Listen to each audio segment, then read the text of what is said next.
Join me as I dive into the timeless money lessons from The Richest Man in Babylon and see if I can apply them to turn my finances around.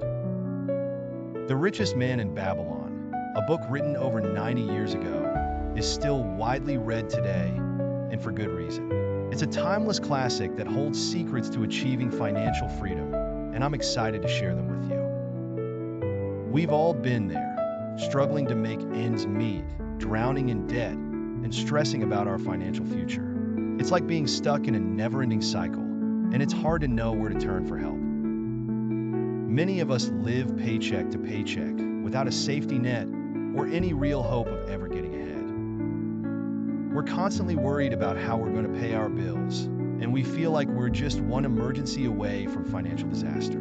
Debt is a huge problem for many of us, and it's not just credit card debt either.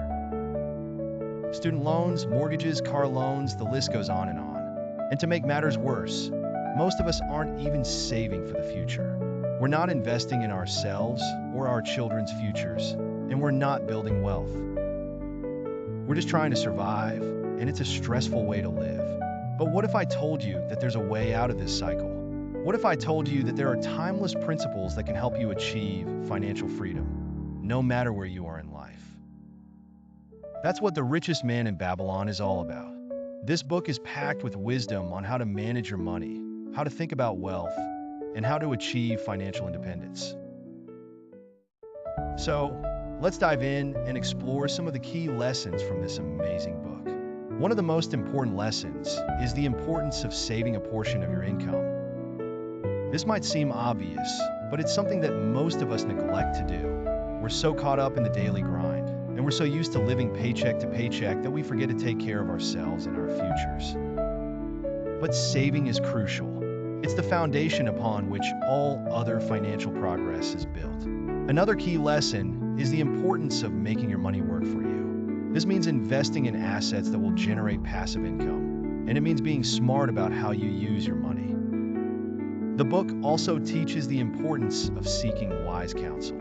This means finding people who are wiser and more experienced than you and seeking their advice. It means being humble and being willing to learn from others. And finally, the book teaches the importance of living below your means. This means being intentional with your spending and not letting your ego get the best of you. It means being content with what you have and not constantly striving for more. One of the most impactful lessons from the book is the story of Bansir, the chariot maker. Bansir was a successful businessman, but he wasn't wealthy.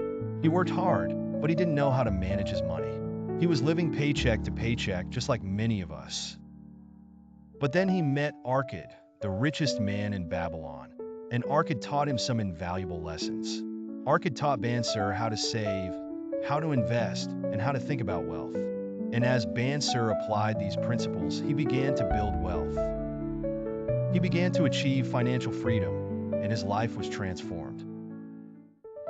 This story is so powerful because it shows that anyone can achieve financial freedom, no matter where they are in life. It shows that it's never too late to start, and that it's never too early to start either. It shows that with the right mindset and with the right principles, anyone can build wealth and achieve their financial goals. So, what have we learned today? We've learned the importance of saving, of making our money work for us, of seeking wise counsel, and of living below our means. We've learned that financial freedom is possible, no matter where we are in life. And we've learned that with the right mindset and with the right principles, we can achieve our financial goals. Thanks for watching, and if you have any money lessons that you've learned, please share them in the comments below. And don't forget to check out my next video on personal finance tips.